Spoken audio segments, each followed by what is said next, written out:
What's up, guys? On this week's show, Han Solo gets meta, The Incredibels return, and Teen Titans are dead on arrival. All that and more on this episode of One Giant Leap for Geeks. That's one small step for man, one giant leap for Geeks.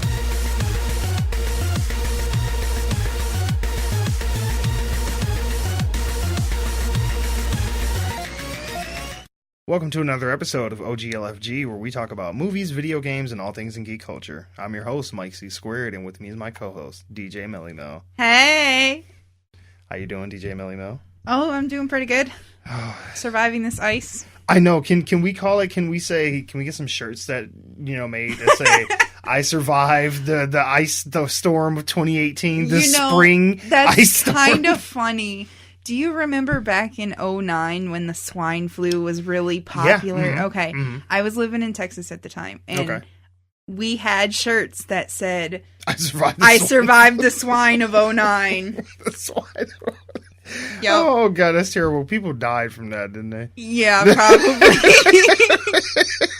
It's an RIP. Sorry. But it was high school kids, Sure. We were seniors, and somebody... The swine of 2009. We survived the swine of 2009. I love how y'all made it rhyme and everything. Just like, oh my goodness. Okay, so, if you have... how should I word this? If you grew up in the 90s and throughout the early 2000s... So if you're our age. Yeah, pretty much. Then you are aware of the Teen Titans. It's basically like the Junior Justice League. Mm-hmm. It's all the spin-off sidekicks. Basically all came together. Robin, Raven, Starfire, Beast Boy, Cyborg. I think that's it. I think that's all the Teen Titans. It's all the ones I can remember. Sure. And I think there were some others like Elastigirl and stuff like that. I think Squirrel Girl might have popped up in there at some point. So sidekicks. That's all we need to know. All these like, hey, didn't you have a sidekick here? Like, oh yeah, I remember that kid. I've had like 12 Robins. I don't know. It's hard keeping up with all these damn orphans. Like, Jesus, Batman. Damn them circuses. Right. He's like, I'm a sucker for a gymnast. I don't know what to say. But... So then if you grew up, during that time, then you're aware of and probably fond of the Teen Titans.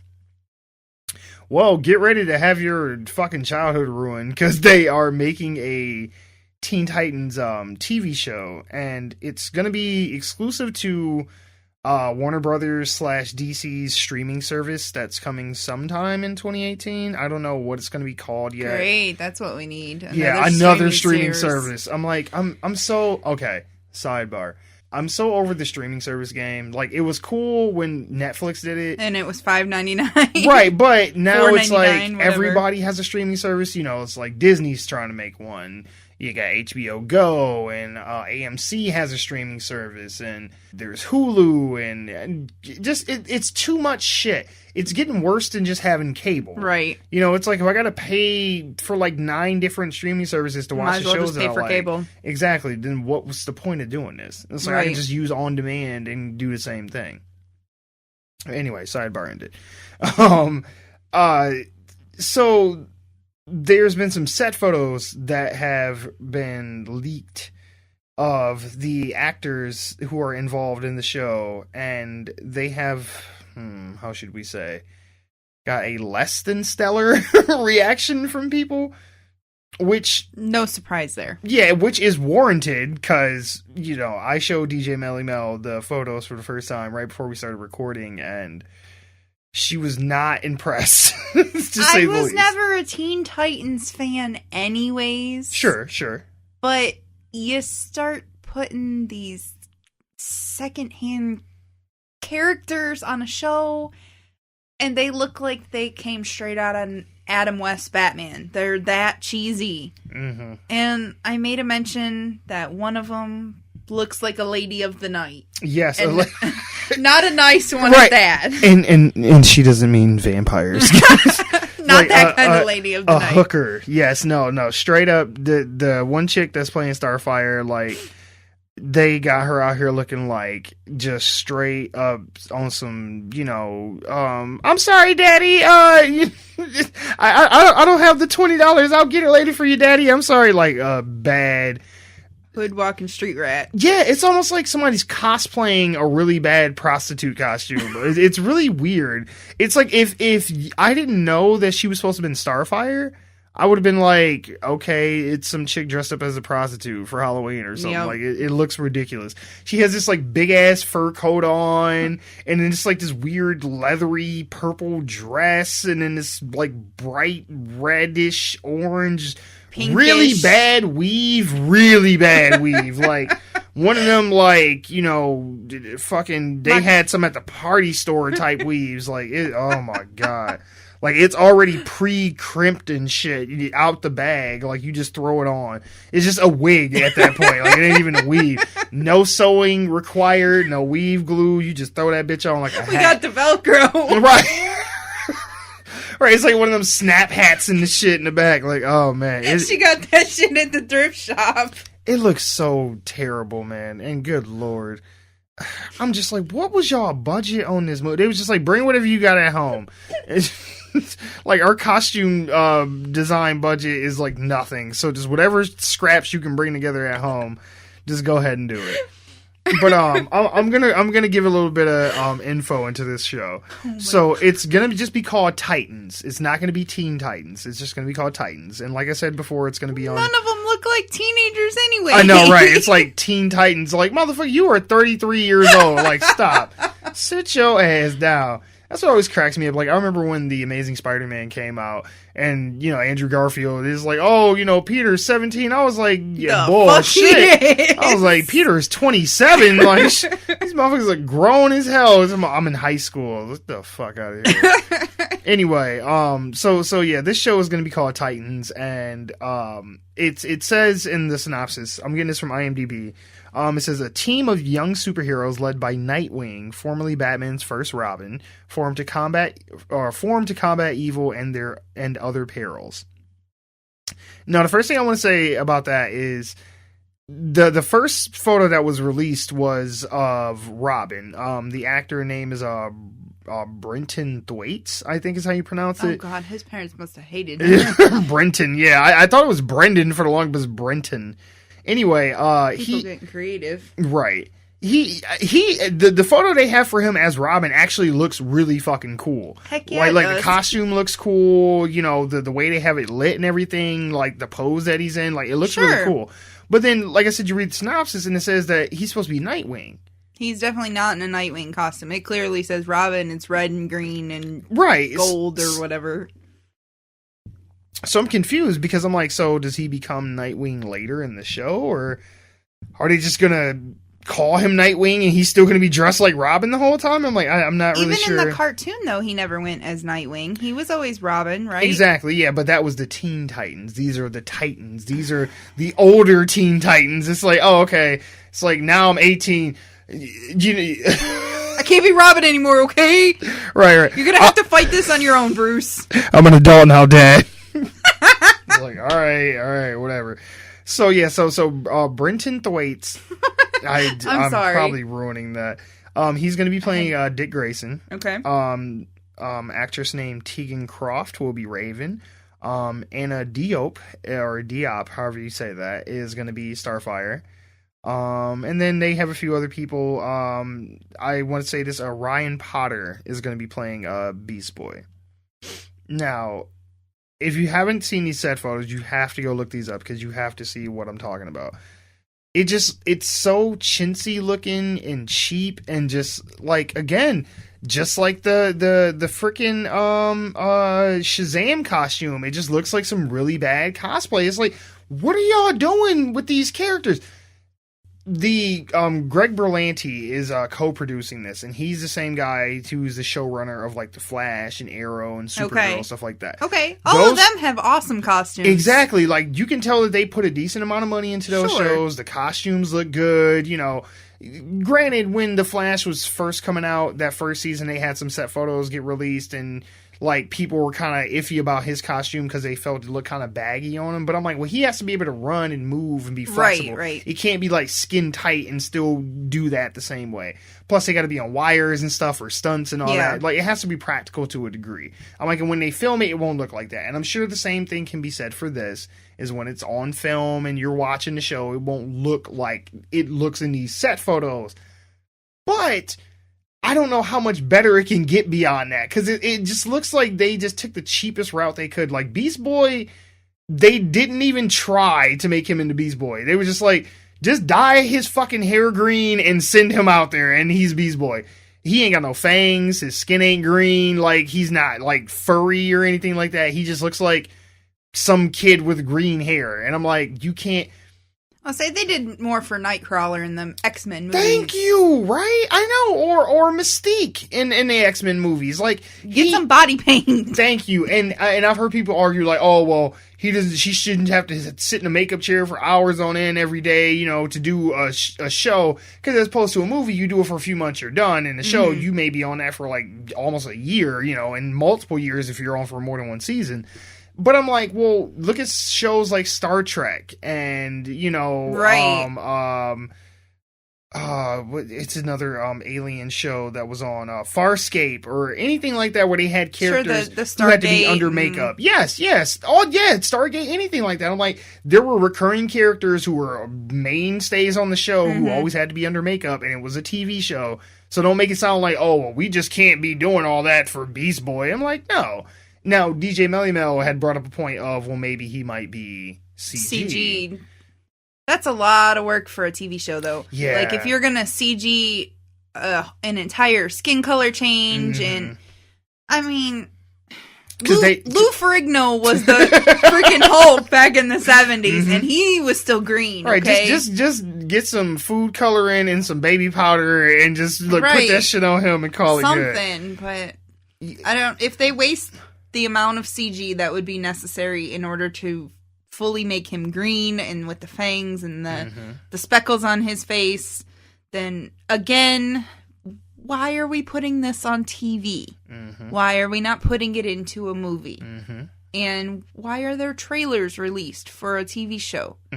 Why, you know, who's taking these really bad set photos? Like, well, that's the thing, you know, like journalists and stuff will hang out around here. And, sure. And that's fine, but see, usually the smart thing to do is get in front of this stuff and try. And I think that's what they did with Robin. That's why they put his out first, like an official, you know, where they can be like, we have everything is controlled in this environment. We can make it look as good as we want it to be presented.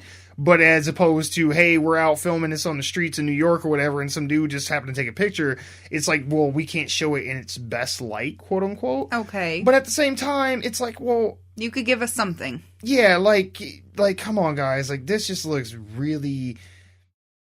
It looks like if...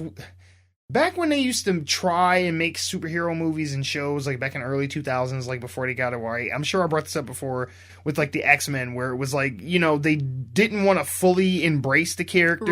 Right. So it's some kind of weird, like, you know, half-ass spin-off. Right, of that, yeah. It's like, we're calling it X-Men, but we don't want to put them in the costumes, and some of the characters won't really be like they are in the comics, and this, that, and the other, because it's dumb. You know, we don't want to go too crazy. Because a guy that has knives in his fucking hands and shit, that's not crazy enough. Or, you know, a dude who shoots lasers out his eyes, you know, like, none of that's weird. Or...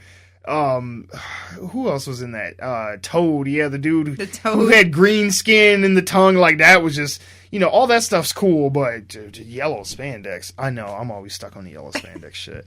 I'm never gonna let that go. Buy you some yellow spandex. Please do, because clearly, I subconsciously, you know, I need that in my life. Around, like, Christmas time, they get those onesies at Walmart, and I'm pretty sure I saw a Wolverine one. Yeah, I'm pretty sure too. If you find one, give me a Spider-Man one. Yep. All right. And then we'll be cool. That's it. That's on the Christmas list. Yeah. I actually had to refrain myself last year from buying you too much Spider-Man stuff for Christmas. So. I can never have too much Spider-Man stuff, so please no, don't it's ever not think... that you couldn't have She's too much like, Spider-Man. I couldn't afford too much. All the Spider-Man stuff that I found She's for you, like, I could not you afford are that. high maintenance, okay? Well, hey, I appreciate it. Mm-hmm. I was thinking about you. Hey, thanks. Thank you. At least somebody is. Jeez. Always. I did talk like I just had this just terrible life. Like, nobody loves me. Whatever, you got it good. Yeah, I can't complain.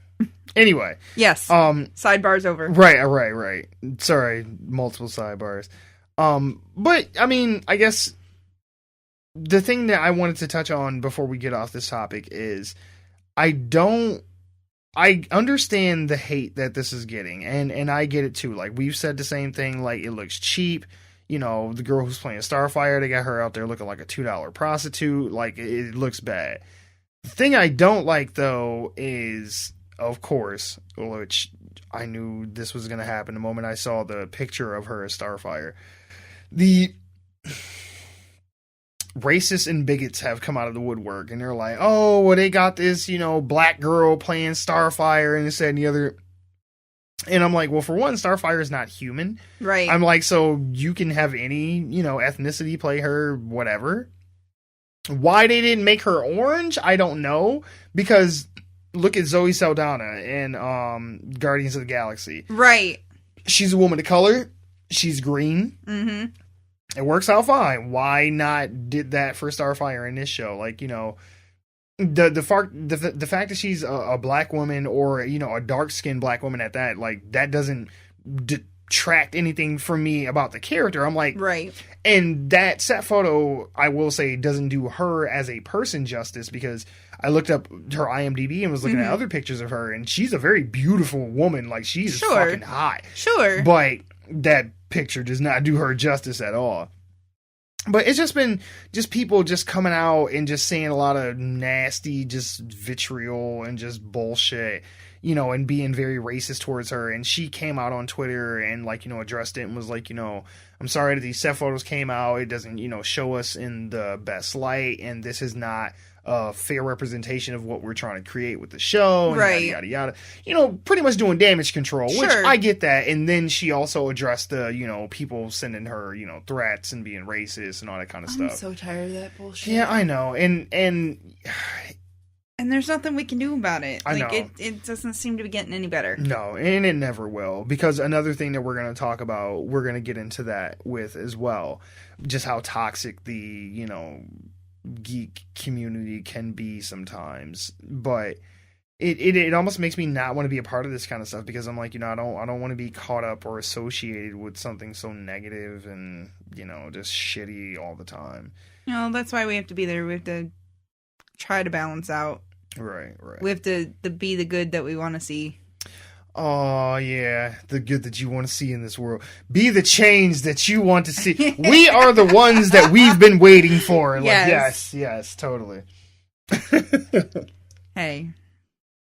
Would you expect anything else from me? No. Not at all. All right. So, yeah, we're going to move on from the Titans, but, yeah, I think... I probably won't watch it. That show's probably going to be dead in the water before it even makes it. I'd say check out the pilot if it ever gets there, and then... Well, the way people reacting to it, yeah, it's like, shit, they might even have to cancel this whole streaming service. It's like the whole thing is going down in flames, like, god damn. Yeah. Oh, but with that, the streaming service thing, though, I think they might end up pulling their shows from Netflix or other shows. Like, granted, it's their CW shows, but they're still under DC Entertainment. Okay. So I could see them pulling The Flash and Arrow and Supergirl from Netflix and then taking it over to Warner Brothers Go or whatever the hell they ended up calling. As long as they leave me Gotham on demand, I'll be all right. WB Flix. I don't know. No, like, well, and technically that's a Fox show, but it's still owned has by the DC Entertainment. Yep. Yeah, but then if you think about it, if Disney ended up buying Fox, they will technically kind of own a piece of DC. Oh, that'd be so weird. No, it's not Fox. It's on CW. Oh no, Gotham is on Fox. No, it is on Fox. You're right. I don't pay attention to what channel it's on. I just watch it. Yeah, no, that's the only DC show that's not on the CW is Gotham. That's right. Yeah, they were like, the people in Gotham ain't pretty enough. To I would be say on I don't CW. ever watch it live, like when it airs. Sure, anyways, sure, you I always watch watch it on it demand or 3 something. days after the fact. Sure. Can't tell you what time it comes on, what day it comes on. Spoilers. It's like, I'm late. It don't matter. It's cool. Whatever. Warner Brothers, speaking of, are not learning anything from what Sony did with the Ghostbusters reboot.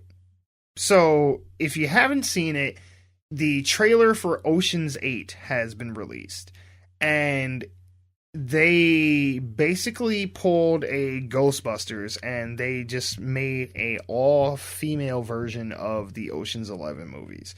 What they did is, I think in the trailer he says, it's Debbie, Danny's sister. Yeah, Danny Ocean's sister, Debbie Ocean, I think is what they say her so. name is, or something to the effect of that. Starts with a D. Yeah, and she also is a, Thief. con artist, heist person, whatever. And so according to IMDb, Debbie Ocean gathers a crew to attempt an impossible heist at New York City's yearly Met Gala. This movie is going to be directed by Gary Ross. He also co-wrote this with Olivia Milch as well. It's supposed to be coming out in theaters on June 8th. And who is going to be in this thing? Sandra Bullock is going to be in it, as well as Cate Blanchett, Matt Damon, Anne Hathaway, Dakota Fanning, Jamie King, Olivia Munn, Rihanna, Katie Holmes, Rihanna, Sarah Paulson, Mindy Kaling, James Corden. They got like a pretty chock full all-star cast in this, which the cast is great. I just don't know. I don't get why these studios keep trying to stir the pot. Like, they know that these fanboys and the diehards of these movies are going to be pissed off. Because could you imagine the reaction that people would have if they came out with an all-female Fast and Furious movie? Or, it's like, I have nothing, and I can understand the argument of some of these people. And then at the same time, I can also see that some of these people are just, misogynistic and bigots and shit. And they just don't want to see women in a leading role. And I get that. Some people are just like that. You can't help that. But I can see the argument of, why not just make a all-female heist movie and just make your movie and call it whatever? Why call it Ocean's anything? Because the title isn't necessarily... Okay. Because they're trying to do the same thing as the damn Cloverfield. Yeah, exactly. Yeah. It's like we just tack this on here. Trying to find something and slap a name on it instead of saying from J.J. Abrams or from whoever this director is. This is my thing, though, with that.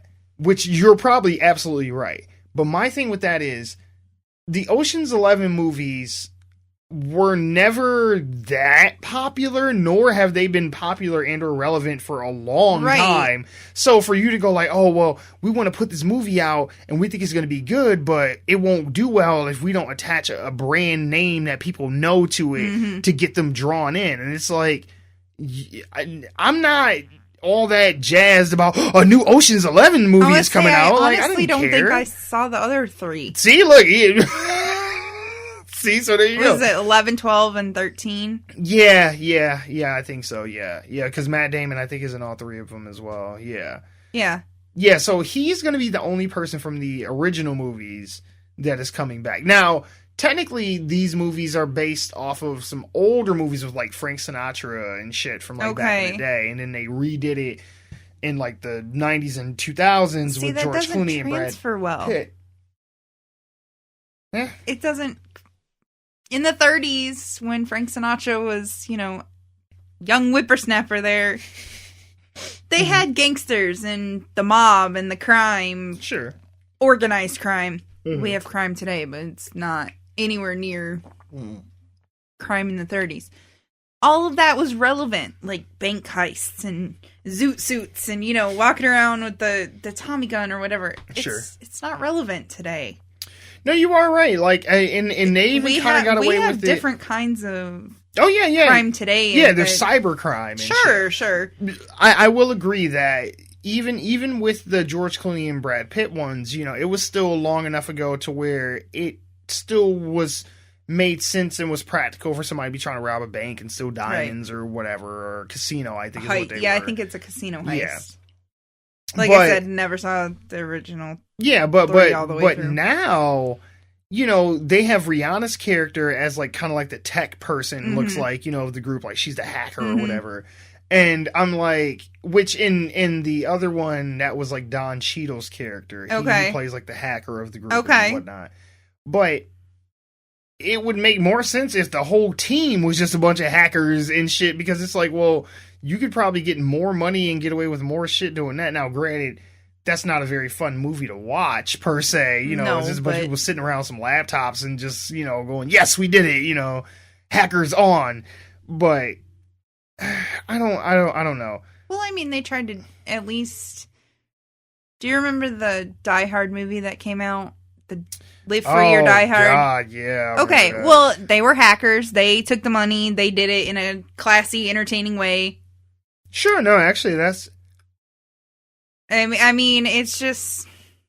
You could get creative with it, I guess. That's not a bad comparison, actually. They did find a way to make it exciting still and have, you know...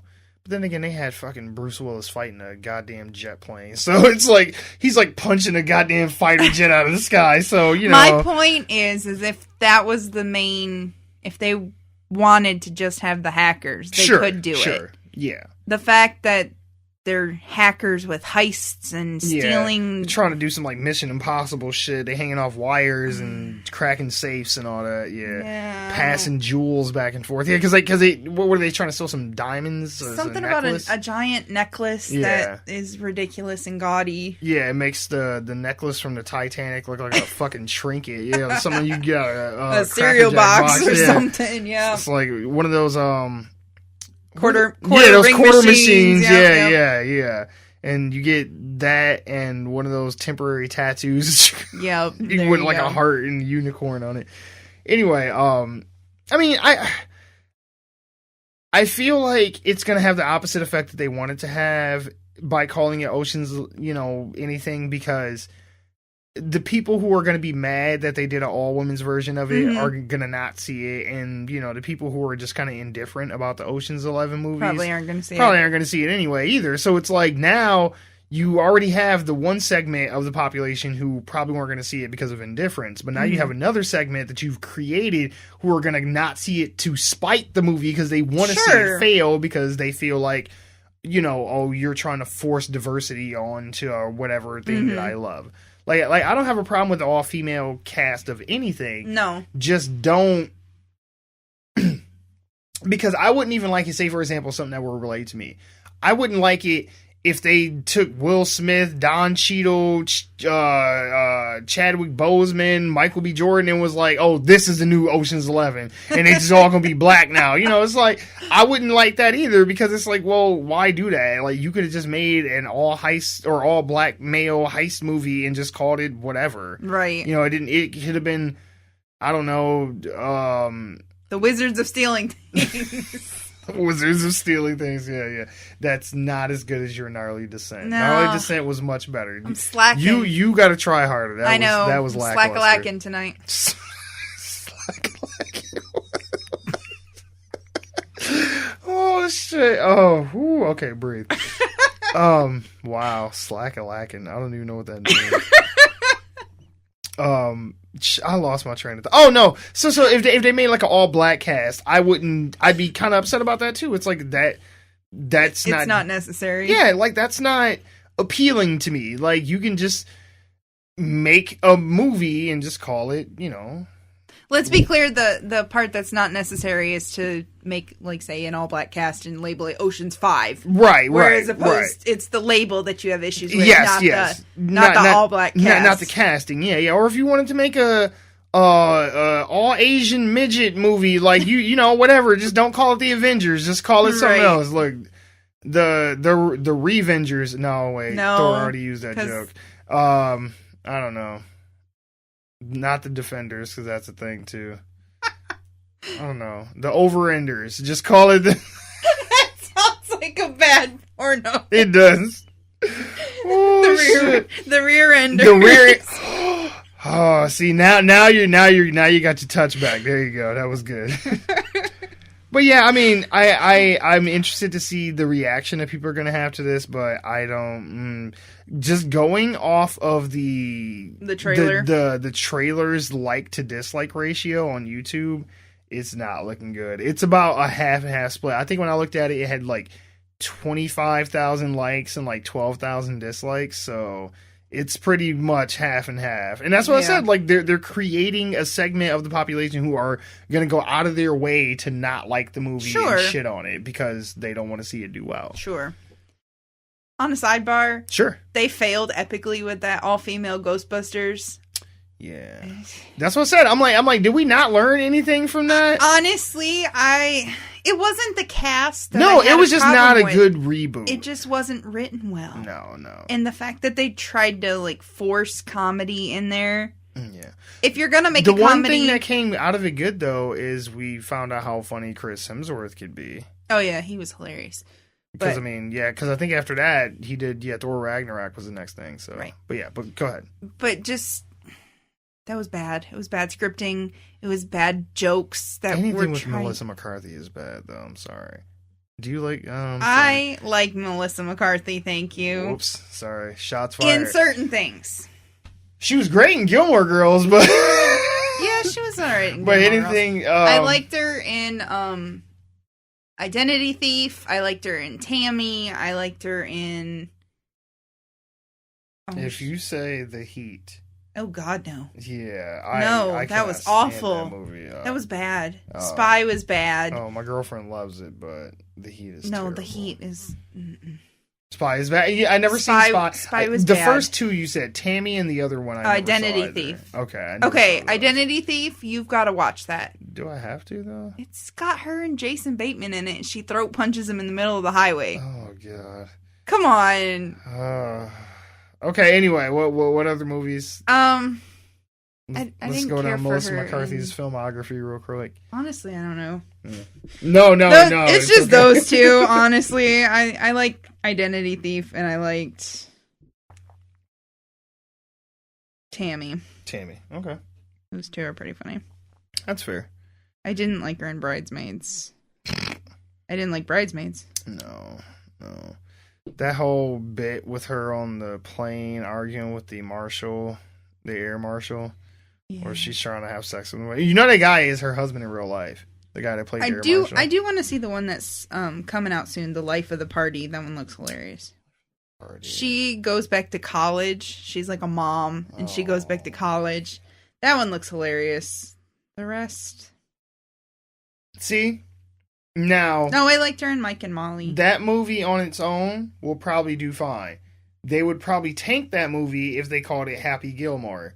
You know, it's like, well, not Happy Gilmore. What's the one where he goes back to school? Is that Happy Gilmore? That's Billy Madison. Billy Madison, yeah. If they called it Happy Gilmore's the golf one. Yeah. Yeah, if they called it Billy Madison, then they'd be like, oh, you know, or, I don't know, Brenda Madison or something. It's like, it's Billy Madison's sister, and now she's got to go back to school. Like, you're like, make your damn kids go to school. Right. But this time, it's college bitches. Like, anyways, that's enough. My Melissa McCarthy rant. Sure. Melissa McCarthy rant. No, you like her. I had the rant. This is just your, like, defensive. It's like, hey, not all her movies are bad. My deal with Melissa McCarthy is I don't like her because she has two jokes. One, look at how vulgar and nasty I can be to try to be funny. Mm-hmm. And two, look at how fat and clumsy I am. That's her two jokes. It's, I'll say some shit like, has anyone seen the captain's balls? They're the size of Tic Tacs and this and the other from The Heat. That whole little rant she does through that. Or she's like, I'll cut your dick off and this and she always just says some just really just crazy vulgar shit to shock you. And that's supposed to be funny. And sometimes it is, but usually it's not. And then the other, it's, I'm falling down, like in Spy when she's on a little moped and shit and it tips over or she's tripping over something. It's like, I liked her in Mike and Molly. She plays a good TV actress. Sure, and that's why I said like she's pretty funny in Gilmore Girls too, because she I'm admitting that I've seen Gilmore Girls. Hey, there is nothing wrong with watching Gilmore Girls. I actually hate the show and I critique the shit out of it, but my girlfriend watches it like every 3 months or so. She just restarts the series over again. She doesn't even pick up where she left off. No, in its entirety. Oh dear like, God! from start to finish. She's a binge watcher. Oh my God, she will get through that shit in like a week. And then, like I said, every couple of months, it's like getting a tire rotation and an oil change every few months. Time to bring out dust off Gilmore Girls. My grandma does the same thing though. Like she'll watch the entire series of NCIS, like start to finish. That's her other one. And then she flips back and does the entire series of. She'll watch it while she's sleeping. Yeah, she puts on Netflix while she sleeps and just hits the auto replay. I need to tell Amber that she has a kindred spirit, because that's literally what she does. She will not go to sleep. Grandma, I love you. If you ever have a chance to listen to this, right. Whatever makes you sleep at night. No, Amber, she won't sleep unless NCIS is playing. And if she wakes up in the middle of the night, has to go to the bathroom, she'll turn it back on before she goes back to sleep. Grandma too. Or she like turns over and wakes up and sees that it's off, she'll turn it on and lay back down. That's my grandma. It's ridiculous. I'm like, I feel like they're like hypnotizing you or saying like crazy shit like while you're sleeping. I'm gonna wake up and you're gonna be trying to kill me. It's like Gibbs told me to do it. Like, oh my God. Be like, DJ Melly Mel, I need that spare room. Right. Like, yep, okay, so I'm gonna get a knock on my door at 3:00 in the morning. Hey! Right, like, so fun story, I left. like she tried to kill me after falling asleep to too many episodes of Gilmore Girls and NCIS. It got real ugly. It's bad. Anyway, so yeah, additional sidebar ended. I think we're done with that. Yeah, sure. Well, it's a nice thought. Well, so we said that we would address it again because we, again, like I had said on the previous episode, the Han Solo trailer dropped like 30 seconds before I started recording the show. Not literally, but it may as well had. And I had no time to get my thoughts together or anything like that. And we had only seen the trailer the one time at that point. And I knew there was going to be a lot of stuff I wanted to say about it, but I couldn't, get it all nailed down at that moment. So sure. I figured now would be the time to go ahead and fully vet my thoughts on... Let's Han Solo it up. Let's do it up, Jeezy. So, I want to say right out the gate that this trailer, just like this new trilogy, is very meta. Like, okay, for example, in the trailer, at the beginning, for like the first probably 20 seconds or so, you are listening to Emilia Clarke's character talk. Like, you don't actually hear Han Solo talk at all. Or you don't hear him talking, you really don't see him. They show flashes of like different things in the world and some of the other characters, and you kind of see him for like a glimpse here and there, but not for a long period of time. And then when they finally do show him, the line that she says is, "You look good, a little rough around the edges, but good." And the reason I say that that's meta is because everybody made a big deal about the actor Alden Ehrenreich playing Han Solo, and they're like, oh, he doesn't look like Harrison Ford, and this, that, and the other. He doesn't really have that same, he doesn't give it that same vibe or that look. Like, he just doesn't feel like Han Solo when you look at him, which I'm kind of indifferent about. I was like, well, you're never going to find anybody that's going to be like Harrison Ford. Right, you can't clone Harrison Ford and be like, here you go. Right, and de-age him, right. It's like, it don't work like that. But I don't think there's enough CG in the world. Well, I don't know. There might be. They've Marvel has seemed to have figured out how to do because see, that's the thing, in these last few Star Wars movies, they've been like, they had a young Carrie Fisher and Rogue One. They had a couple young, I think like, I'm probably saying his name wrong, like General Tarkin or something like that. Like, he's a guy from the original trilogy that is dead, that they had in Rogue One, and he was CG or whatever. But Marvel seems to have got the young CG shit down, like Michael Douglas and Ant-Man. Oh, yeah, that's Robert true. Downey Jr. in Civil War. Like, they got that CG for making you look young shit down. Even in Pirates of the Caribbean, they did a young Johnny Depp, and he actually in looked like the pretty last good. one or something, Yeah, didn't they? yeah, I think the most recent one. Yeah. I don't think I saw that one yet. It wasn't very good. I watched it. Well, It was stupid. The only good Pirates of the Caribbean movie is the first one. Everything after that, it just part 2 is progressively okay. Yeah, sure. No, wait, is part 2 the one where they run on that big ass like Ferris wheel through the jungle? You know what I'm talking about? Yes, I know what you're no, talking fuck about. that movie. That shit No, was I don't think ridiculous. that's the one. Oh, you think it's third one then? I think that's third one. Okay. The second one is Dead Man's Chest. Sure. Anyway, we're not Whatever. we're not gonna fall down a Pirates rabbit I hole. don't. Yeah. Anyway, But young Carrie Fisher and Han Solo. yeah, but him looking like, Harrison Ford is whatever. Like I can deal with that. But then later you finally hear him talk in the trailer, and then he has a line where he says to Chewbacca, he's like, what do you think? And then Chewie, and shit. That was bad. Awful. My Chewbacca impersonation is bad. Anyway, Chewbacca responds and he says, "I am Groot" or some shit. I don't know. And he responds to him, and then Han goes, he's like, "Oh, well, what do you know?" And again, I think these are all in reference to the audience and people's expectations of what Han Solo should look and sound and feel like. Because Right. the first time you see him, the actress is making a comment about the way he looks. Right. And then the first time you hear him talk, he, basically almost turns to the camera and goes, "Was that good? Is that okay? Do you like me now, kids?" And they're like, "No, motherfucker, we still hate you."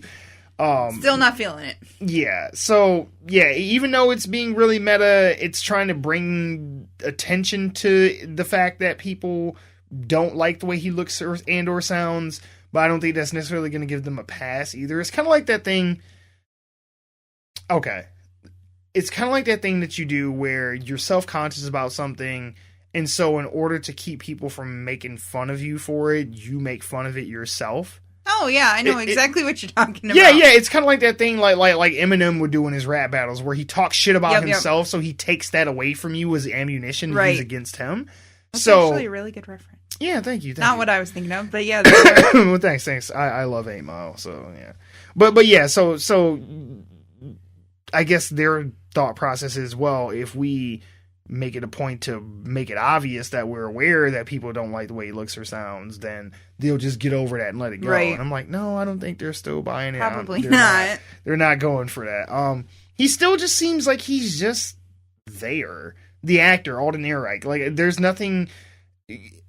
He doesn't, like, ooze charisma like Harrison Ford does, It's like he's just kind of... Does anybody, though? No, true. But again, it's like you were never going to get a Harrison Ford, but at least get someone who can fill the shoes in their own right. Because, I mean, if he could embody the elements of the character that were important enough to get through one movie, by the second movie, you wouldn't even care that he looked like Harry. You would just be like, that's Han Solo. Right. It's like, I mean, look at how many Spider-Mans we've had. Or Batmans, it's like by this point, it's like you get to one and it's like, hey, if he's good, by the next time you see him, it's like, yes, that's Spider-Man, and whenever you think of Spider-Man, yeah, that's how you'll always see him. Like, if you love Adam West, then, hey, Adam West is out here throwing motherfuckers through brick walls and shit in Batman versus Superman, there you go. Like, fuck it. Stabbing Superman with kryptonite and all that kind of shit. Like, that's Adam West in your eyes that's doing that, because that will always be Batman to you. Right. But whatever. But the supporting characters actually look more interesting than Han Solo does. Like the other characters, like Woody Harrelson's character, obviously Donald Glover playing Lando Calrissian. Just everybody around Han looks cool except Han himself. He just doesn't. Maybe they knew that Han didn't look as Han-y as he should. Well, no, I don't even mean literally how he looks. Like, no, but just as the character. Sure. Yeah. So they had to take that extra step with everybody else. They were like, we knew you were going to suck, so we got to build a good cast around you because you ain't going to support this movie on your own. And that's probably going to be the case. It's probably going to be a more ensemble movie than it's going to be a Han Solo movie. You know, it's like, yeah, it's called Solo, but he's going to not really be a main character. He's just kind of there. And everybody else is going to propel the story forward, and they're going to be the things you get excited for. Like, for example, like I said, Donald Glover. He looks like he's probably going to be the best part of the movie. Sure. Like, he's going to be the standout from this. I know we had mentioned last week when we talked about it briefly that one of the cool things that we liked about it was we liked the fact where he's sitting and he's getting his little drink poured by the robot. Oh, yeah. Yeah, and what's the line he says? Go ahead, what is it? Why you gotta put me on spot? Oh, because, no, you enjoy saying it more than I enjoy hearing you say it. Go ahead. I don't want to say it. Oh, my God, don't be 5, do it. No.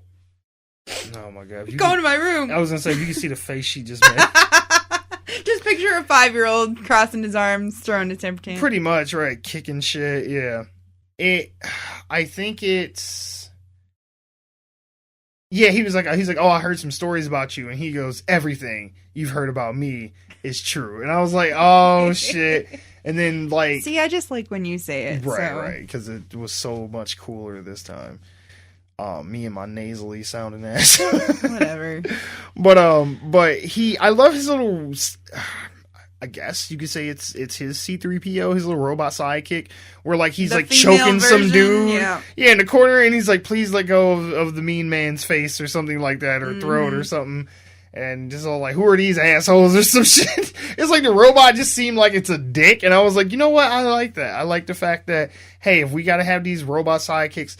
Look, Star Wars is about, at the end of the day, it's a popcorn movie to sell fucking toys. Like, that's, Star Wars is t-shirts. About selling merchandise, yes. And that's why, you know, there's always, you know, some kind of new little robot or droid or little alien thing that they can make a toy out of. They had BB-8 and R2-D2 and all this other shit. So now for this, they got to have a new robot thing. But at least this one looked like it has a personality and it's cool. And it's not just like, oh, you know, it's like, right. It actually is like, what's up, motherfucker? What it do? Shit, where the hoes at? And all this shit. I mean, I don't need it to quite be like that. Like, I don't need it to turn into Samuel L. Jackson of robots. Right. I don't need it to turn into them fucking hip hop bots from the fucking Transformers movies and shit. He's like, hey yo, Optimus Prime, brother, what's going on, baby? Transformers roll out. And like, I don't need it to do all that shit.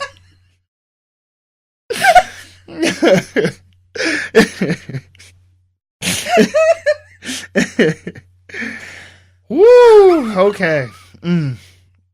Oh Lord. Oh man, that's gonna piss somebody off. But it was funny. Oh no, it was good. It was good. But yes, no, I don't need it to quite be like that. But I like the fact that the robot has a personality and it's kind of a little shit talker. I did enjoy that. Channeling your inner robot, are you? Yeah, right. Hey, brother! It's like the black dude in the first Superman movie where Christopher Reeves like goes into the little turn door and comes out. Yeah. And he's like, say, Jim, that's a bad outfit. Woo! Like, oh my God. Anyway. Them old guys in the barbershop. Oh my God. So. Anyways. Han Solo. Yeah. And before we completely derail. We already been there, done that. Yeah, pretty much. But it's our show, so we can. Sure, yeah, fuck it. Shit. No rules here. Right?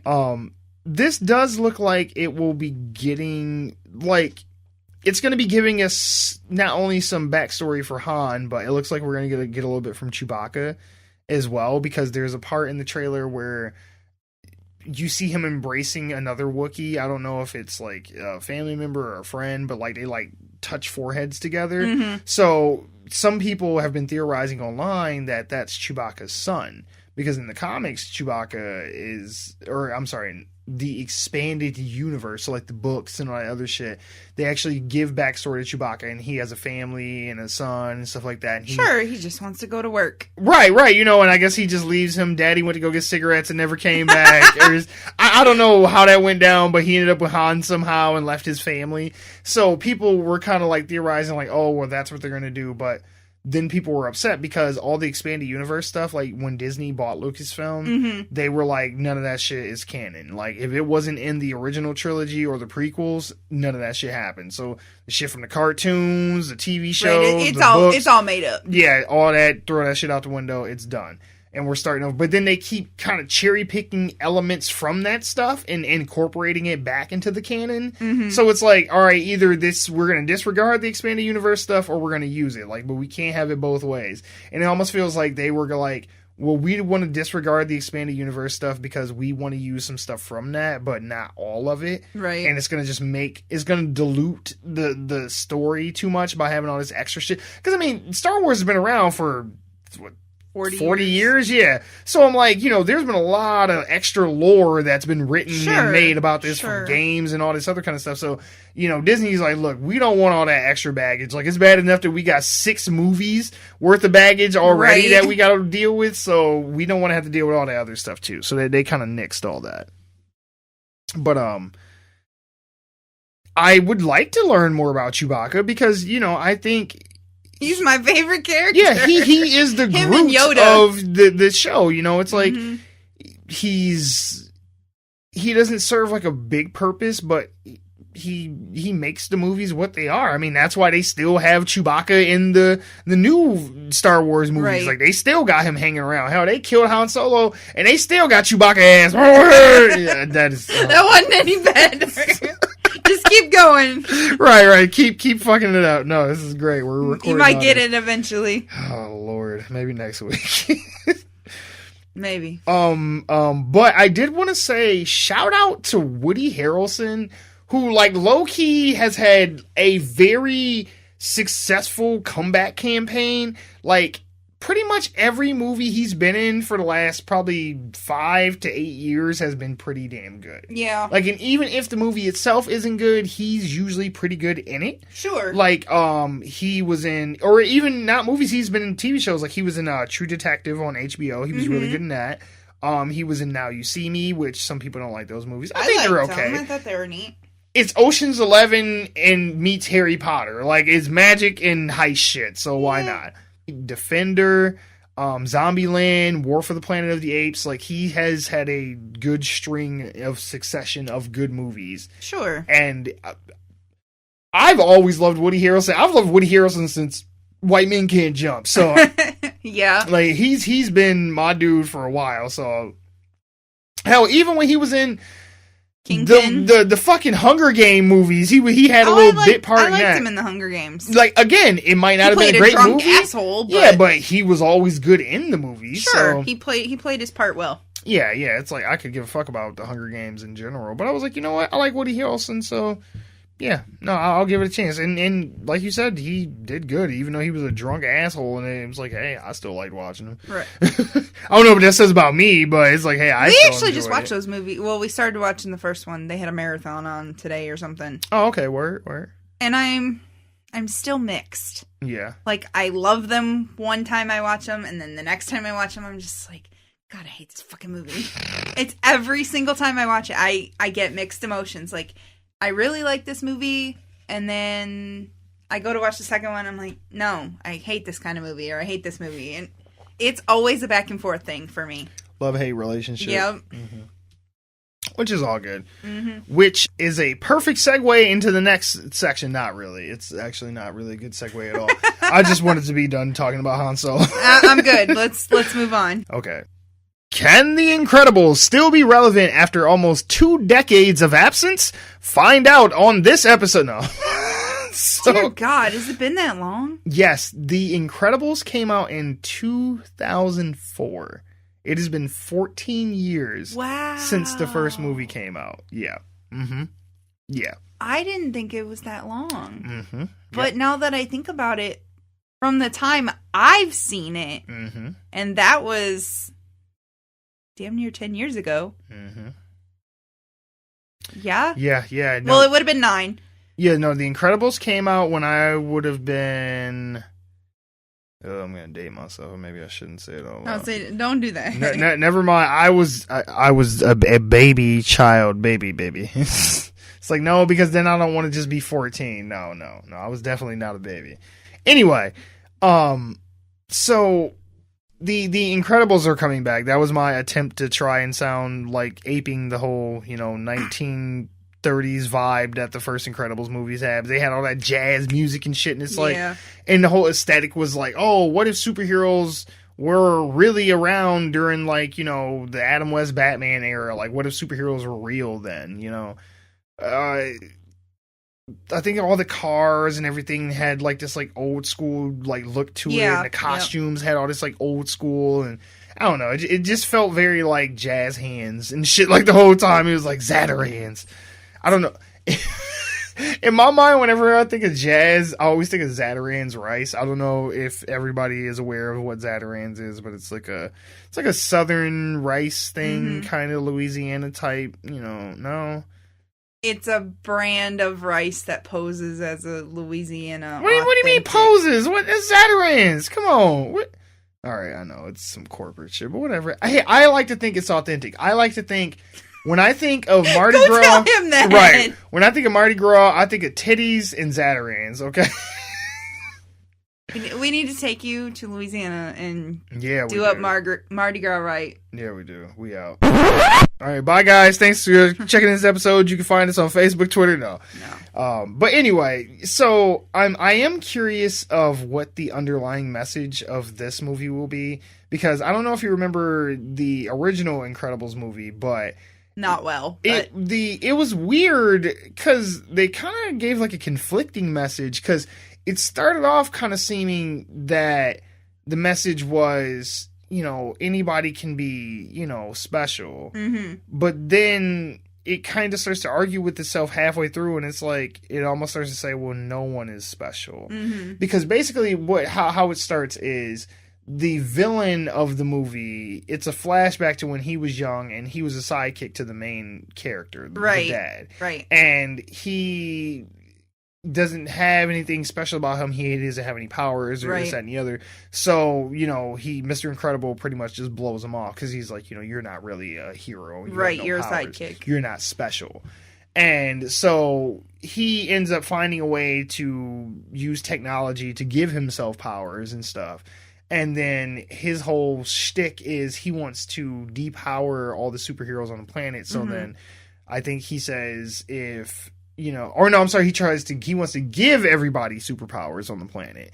And he says, because if everyone's special, then no one is. And it's like, I guess, I mean, it's like, it doesn't make flying any less cool because everybody can do it. Like, it's still pretty fucking sweet. Like, teleportation isn't, as awesome because my neighbor can do it too. Like, I can still fucking teleport. Like, now granted, eventually the novelty of that would go away. But as far as I'm concerned, during my lifetime, this is the greatest thing I've ever had happen to me. I'd be really super awesome if I could teleport places. No, yeah, you would. Oh, look, wasn't you talking about Uber and shit like that before? Look, there you go. Yes. Look, just hold on to my shoulder. Be like, oh, you want to go to Cape Canaveral? Sure. That I'm gonna charge extra for that. Yeah, it's like I'm gonna need like $200 up front though, and if you tell anybody, I'll kill you. You're buying my silence. Yeah, pretty much. Yeah. But yeah, so.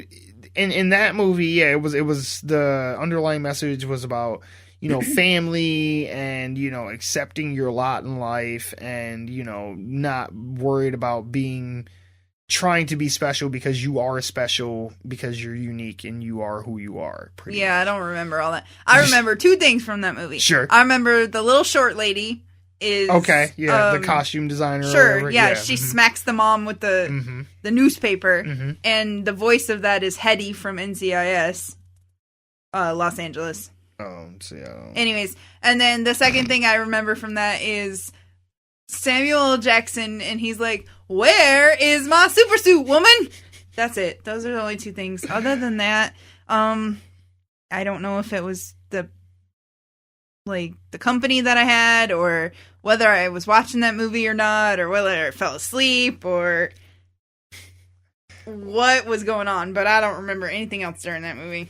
Well, what I enjoyed about it was the whole family element, and it I like and get frustrated by that movie at the same time, because The Incredibles is the Fantastic Four movie that we never got.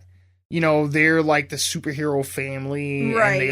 And they all the way down to where they basically, you know, are aping their powers and shit. Like, instead of Mr. Fantastic being able to stretch, he's super strong, and the wife stretches instead of going invisible. But instead of the wife being invisible, the daughter does. Okay. And, you know, and it's like, instead of the Human Torch being on fire, the kid can run really fast. And I'm like, okay, it's the fucking Fantastic Four. Right. Like they pretty much ripped off Fantastic Four. And, you know, the dad is like the Thing because he's like big and strong and all that. So, but what I liked about it was the family element of it, because I do enjoy the Fantastic Four, and I wish that we could get a good version on them on the big screen, or really anywhere, because outside of the comics, I mean, I don't think there's ever been a good cartoon of Fantastic Four or a TV show or anything. So they've always had a hard time being translated from the comic to anything else, apparently. I would say the first one that came out, Michael Chiklis and Chris Evans and Jessica Alba. The first one's that not one terrible. wasn't terrible. No, it was corny as hell. But I mean, the Most concept of the superheroes Fantastic seems to be, Four, is kind of corny to begin The with. second one kind of got a little away from it. Yeah, that one. Like the was just a surfer, he mess. was cool. That was cool. But the wedding spectacle thing, and it was not. I didn't like. There was a lot of extras that didn't need to be there. No. And then the reboot that was there. Oh yeah. We're not even going to mention that. Yeah, that shit is just terrible. Which is sad too, because it's funny because there's these memes that I've seen of Chris Evans and Michael B. Jordan. And it's like Marvel, like, rehabilitating people and putting them in good superhero movies because Chris Evans and Michael B. Jordan both played Human Torch. Sure, yeah, I think I've seen that same one. Yeah, and then they go on to be Captain America and Killmonger. Today, Junior. I don't know why I started becoming a stuttering Stanley all of a sudden. It's like, that's all, folks. Not quite. Yeah, but no, I mean, I like that a little bit of time has passed from the first movie to this one. I mean, it's apparently not enough because the baby's still a baby. True, I was gonna say it's not quite an immediate continuation of the last movie, but there has to be a little bit of time that's passed, because when they show them in action throughout the trailer, like they're showing them using their powers in different ways, and it seems like the kids are more in control of their abilities now, especially the daughter, because she was the one that really was like not embracing of her powers and didn't want to use them, right? And was like the most unskilled of the group, and she seems to have a better control of their force fields. She and hit that puberty.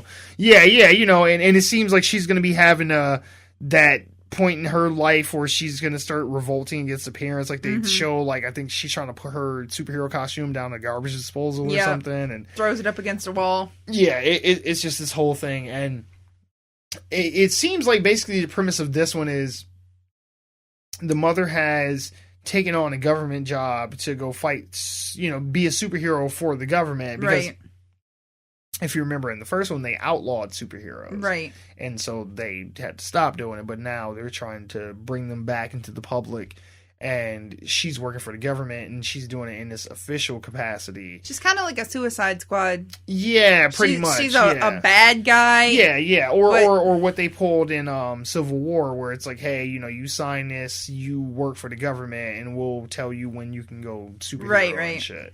But other than that, but I need you to do bad things first. Right, exactly. So, yeah, it seems like we got a situation like that, and the husband is kind of grappling with, well, what position do I have in life now? Because I'm used to being the breadwinner. I'm used to being the one that goes out and does the crime fighting. And yes, you know, his wife is a superhero as well, but I mean, he was the main hero, you know. He's learning what it's like to be a stay-at-home daddy. Right, yeah. And it's like, and now his life, he has to take a different position in his life, and like, how does he adjust to that and stuff. And that's why I'm like, it's interesting, because a lot of people who are excited for this movie are people who remember the original movie. So it's, you know, these people have 14 years later, you know, grown up, right, and gotten older and kind of have a different perspective on things. I know, right? It's so long ago. You make me feel so old. So I think that this is a good message for this movie to be like, well, you know, you might not be doing the thing that you thought you would be doing when you get older, or you might not have the position in life that you thought you would have by now, you know, and learning to adjust and accept that. I don't know. I know I'm reading a lot into this just from a trailer. I'll say you are. Like, You're I'm taking getting deep as shit. Right, yeah. you know. I mean, but that's what I did like about the first Incredibles, was that the story on the surface was just this, you know, silly superhero movie, or cartoon movie, whatever. But at the same time, they actually had something to say, right, as well. Which a lot of like Pixar's, you know, movies are good for that. You know, Toy Story and all that kind of stuff. They're trying to say something as well as be entertaining. So, right. I mean, there is that. I do want to say that I kind of like with the Ocean's 8 thing, where you know, more so with this, I'm looking more forward to this than I was the Ocean's 8 movie, but I'm just curious to see how the reception that it's going to be receiving from people, because it has been so long. Like I said, it's been 14 years since the last movie came out. Like, are people still going to be, you know, just clamoring to come back and see another Incredibles movie after all that time? I mean, think of it's not how Toy many. Story. Yeah, I was gonna say, think think about how much the superhero movie landscape has changed since 2004. Right. Because Iron Man 1 hadn't even came out in 2004. Yeah. So, you know, we've come a long way since then.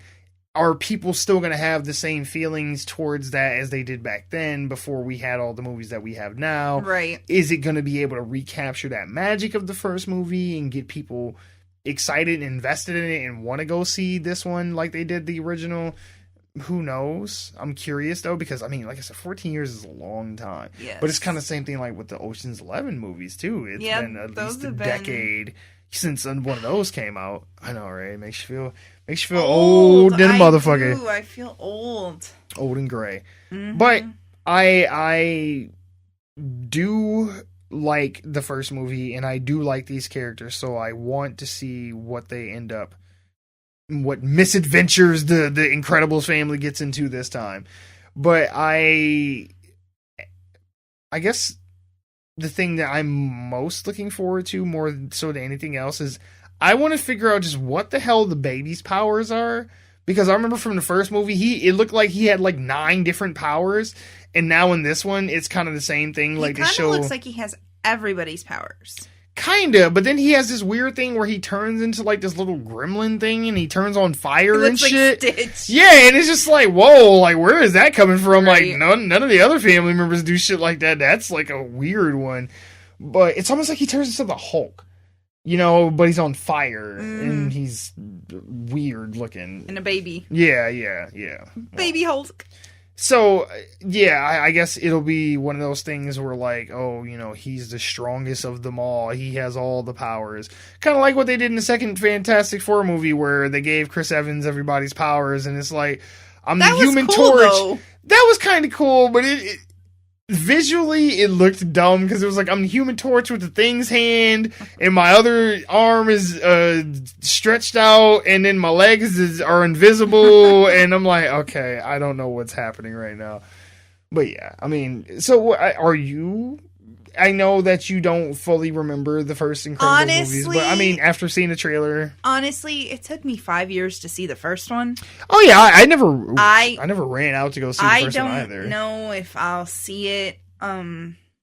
Like, there's been a lot of Disney animated movies that I'm excited for. Mm-hmm. The Incredibles just wasn't one I could get into. I don't know if it's because I am such a superhero kind of person, and I look at that and I'm like, wow, that's kind of... You being a superhero snob. Yeah, maybe. He's like, that does not meet my standards. Like, no. That's not how that goes. I don't know. Maybe. I might. Like, when Finding Dory came out, I was all excited to go see Finding Dory, and I remember my sister-in-law called, and my boyfriend walked out of the theater, said, hey, I'm in a movie, I'll call you back later, walk back in. We were that excited to see Finding Dory. Nice. And I don't feel that with the Incredibles. Sure. I don't feel a connection to it. I don't know why. Rhyme, reason, Again, DJ Millie Mel, why don't you like good movies? What is your problem? God. Okay, good is a relative term, okay? I'm telling you, we're going to get that list together of just all the things that you hate, and we're just going to have an intervention. I didn't say that I like, hated why? it. Why do you hate good quality shit? I didn't say that I hated it. I just said that I'm not connected to it. No, I understand. I'm the same way. I didn't watch it when it first came out. Maybe in theaters. I might see it one day. Sure, yeah. It's like I never was in a big rush to see The Incredibles, but when I did finally see it, I'm glad that I was glad that I did, because I did enjoy it. Mm-hmm. So there is that. Yeah. But yeah, I mean, it's going to be coming out this summer, I do believe. So we'll see how this gets received. Because I didn't look up how much the first one made, but I wonder like what, like the projections or whatnot would be for what it would make. What the sequel would make on its opening weekend. Sure. It's because, I think a lot of people that will go see this, it'll be pretty much just off nostalgia and whatever expectations they may have already had in their mind of what they would want to see out of a sequel based off of how the original one ended, because they kind of left the door open like, oh, we can make another one. And I'm just shocked that the director even came back around to do another one, because after like 5 years, you would assume like, yeah, if you haven't made a sequel by now, you're just not going to make one. And I was really shocked that Disney didn't come in and be like, hey, if he don't want to make one, we gonna make one regardless. Like, people want this Incredibles 2, so we gonna make it. I'm surprised we're not on Incredibles 6 by now. Domestic total goals, $261,441,092. That was for The Incredibles. That was his opening weekend, or? No, it had to have been more than that. You said 26 million? Or 261. Oh, 261 million. That would... Oh, that's probably like his domestic gross. Are you on like Box Office Mojo? Yes, I am actually. Yeah. Domestic gross plus foreign. So worldwide it made 633 million. Yeah, so the 200 and something domestic makes sense. Yeah, that was just domestic. Yeah, and then it made more money foreign than it did domestic. Oh yeah, most movies do anymore. Really? Like, yeah. I mean, Black Panther, I think, is the highest grossing movie in the U.S. like ever, and it finally knocked Titanic out as the number 3. So now it is in the top 3 highest grossing movies of all time. Period. You want to know what the first 2 are? Sure. Star Wars The Force Awakens and Star Wars The Last Jedi, I think. Yeah. So yeah, there's that. The top 3 movies, 2 of them are Star Wars movies, so yeah. Eventually, hopefully something will knock those 2 out, but we'll see. I was like, we can't go out like Star Wars on top of everything forever, because Jesus. Especially not The Last Jedi. At least I know The Force Awakens is... I could be wrong about The Last Jedi, but definitely for sure The Force Awakens. Anyway. So, yeah, Incredibles. Get ready to be incredible again? I don't know what a good tagline is for that. So, yeah, I'm just going to stop. Anyway, that's it for the show, guys. Remember, you can always find us at our home, onegiantleapforgeeks.libsyn.com. Or on iTunes, Google Play Music, Stitcher, TuneIn, SoundCloud, YouTube, and Spotify! Yes! Or anywhere else that you get your podcast, PocketCast, anything like that. Just look in the description for our RSS feed. Make sure to like, subscribe, rate, follow, review, etc. So then we know that you enjoy what we do here. And if you have any questions, comments, concerns, or you just want to say hi, chit-chat with us, you can email us at officialoglfg@gmail.com. You can also find us on Twitter at GiantLeap4Geeks. We're on Facebook, Reddit, Pinterest, Tumblr, and even Instagram. Just search One Giant Leap for Geeks. All right. Well, you guys have a good night. Bye.